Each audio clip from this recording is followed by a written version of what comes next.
దేశంలో ప్రస్తుత కాలంలో అన్ని కులాల వారు, అన్ని వర్ణాల వారు ఎలాంటి విద్వేషాలు లేకుండగా శాంతియుతమైనటువంటి జీవనాన్ని సాగిస్తూ ఉన్నారు. ఇలాంటి పరిస్థితుల్లో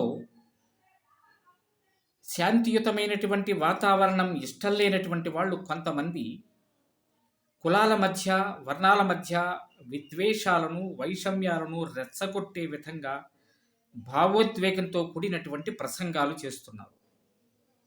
ముఖ్యంగా సనాతన ధర్మానికి ఆధారమైనటువంటి బ్రాహ్మణ వర్ణంలోని బ్రాహ్మణులను దోషులుగా చేస్తూ మిగిలిన వర్ణాల వారిని వారి మీదకి దాడులకు ఉసుగొల్పే విధంగా ప్రసంగాలు చేస్తూ ఉన్నారు. 9 లక్షల సంవత్సరాల క్రితము త్రేతాయుగంలో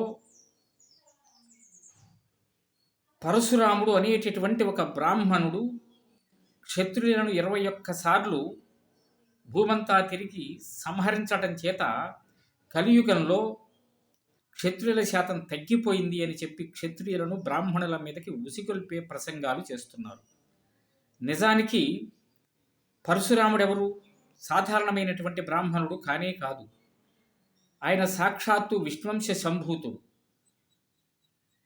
కార్తవీర్యార్జునుడు అనేటటువంటి రాజు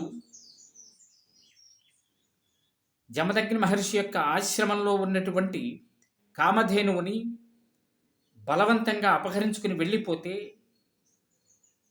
ఆ మహర్షి రాజే స్వయంగా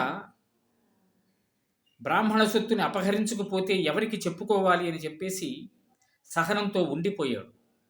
కానీ యువకుడైనటువంటి పరశురాముడు మాత్రము దానిని తట్టుకోలేక వెంటనే వెళ్ళి కార్తవీర్యార్జునుని తమ కామధేనువుని తమకి ఇమ్మవమని అడిగాడు. ఆ రాజు ససేమిరా అన్నాడు. అంతేకాకుండా 17 అక్షౌహిణీల సైన్యాన్ని ఆయన మీదకు ఉసిగొల్పాడు. ఆయన వాళ్ళనందరినీ సంహరించి కార్తవీర్యార్జునుని కూడా సంహరించేశాడు. ఒక సాధారణమైనటువంటి బ్రాహ్మణుడు చేయగలిగిన పని ఇది. స్వయంగా పరమశివుడే పరశురాముడికి పరశువునిచ్చాడు. ఆయన విష్ణువంశ సంభూతుడు. దుర్మార్గులైనటువంటి క్షత్రియ సంహారం చేయటానికి మాత్రమే ఆయన ఉద్భవించాడు. ఈ విషయాలు ఏమీ తెలియక పురాణాలను వక్రీకరిస్తూ ఒక బ్రాహ్మణుణ్ణి దోషిగా నిలబెట్టే ప్రయత్నం చేస్తున్నాడు. అలాగే దేశానికి స్వాతంత్ర్యం తీసుకురావటంలో ఎంతో కృషి చేసినటువంటి జాతిపతి అయినటువంటి మహాత్మా గాంధీని స్వాతంత్ర్యానంతరము ఒక యువకుడైనటువంటి గాడ్సే అనేటటువంటి వాడు సంహరించాడు, హత్య చేశాడు. అతడు బ్రాహ్మణుడు కాబట్టి వైశ్యుల్ని కూడా సంహరించినటువంటి వాడు బ్రాహ్మణుడే. కాబట్టి బ్రాహ్మణుల వలననే అటు క్షత్రియ శాతం కానీ వైశ్యుల యొక్క శాతం కానీ తగ్గిపోతూ వస్తోంది అని చెప్పి వైశ్యులను కూడా బ్రాహ్మణుల మీదకి ఉసిగొల్పే ప్రయత్నం చేస్తున్నారు. నిజానికి గాంధీ గారు స్వాతంత్ర్యానంతరము దేశ విభజన చేసేటప్పుడు 190% మంది దేశంలో ఎవరు అంగీకరించలేదు. అయినప్పటికీ ఆయన చెయ్యటానికి ఇష్టపడితే ఆయన మాట మీద గౌరవంతో అందరూ మిన్నకున్నారు. అలాంటి పరిస్థితుల్లో ఆవేశపరుడైనటువంటి ఒక యువకుడు ఆయన్ని హత్య చేశాడు. ఇలా విభజన జరిగిన తరువాత ఎంతోమంది కాశ్మీరీ పండిట్లను ఆ ముష్కరులు హతమార్చారు. గాంధీ హత్యానంతరము గాడ్సే వంశానికి చెందినటువంటి వాళ్ళని మహారాష్ట్రలో ఎంతోమందిని సంహరించారు. దేశ విభజన యొక్క మంటలు ఎప్పటికీ చల్లారలేదు. కొద్ది నెలల క్రితం మతం పేరు అడిగి మరీ సంహరించారు హిందువులని.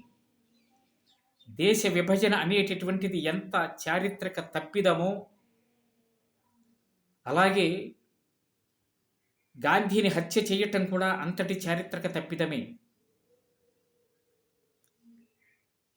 వీటన్నింటికీ కారణము కాలమే కానీ బ్రాహ్మణులు కానే కాదు.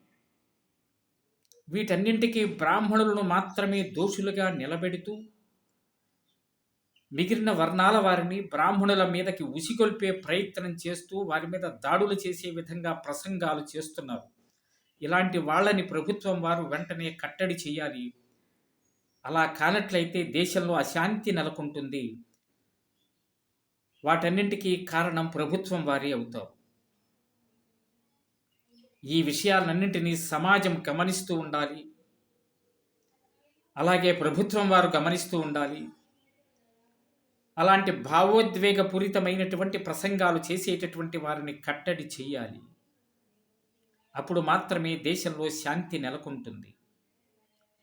ప్రస్తుత కాలంలో బ్రాహ్మణులు ఎవ్వరూ కూడా ఏ వర్ణం వారిని వ్యతిరేకించటం లేదు. అందరితోనూ సామరస్యంగా జీవనాన్ని సాగిస్తున్నారు.